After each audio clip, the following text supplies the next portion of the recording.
Mig og Amalie har om paideia.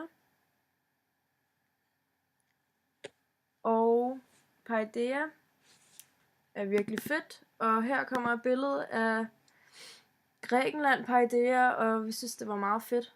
Fordi at det synes vi bare. Okay. Paideia er opdelt i 3 forskellige grupper. Det består af en fysisk og en åndelig dannelse og en legeøvelse og musik og litteratur.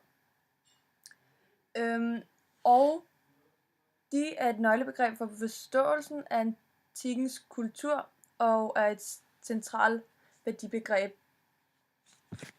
Og når man kigger videre på det her billede, kan man også se det for at sige, at det her, det betegner man som musik, det her første billede, og det her, det betegner man som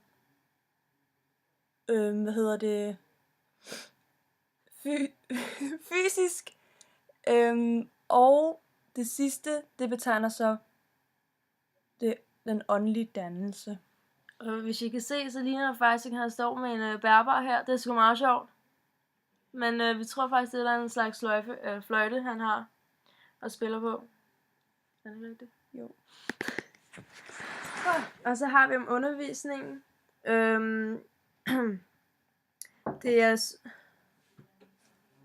Det er sønner af bystatens borgere, som modtog undervisning på alle 3 områder, mens piger ikke deltog i idræt og i almindelighed. De nåede ikke samme uddannelsesniveau, som drengene gjorde.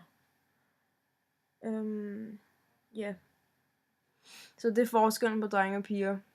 Drenge havde flere muligheder, og det havde kvinderne så ikke. Ja. Så hej hej. Hej hej.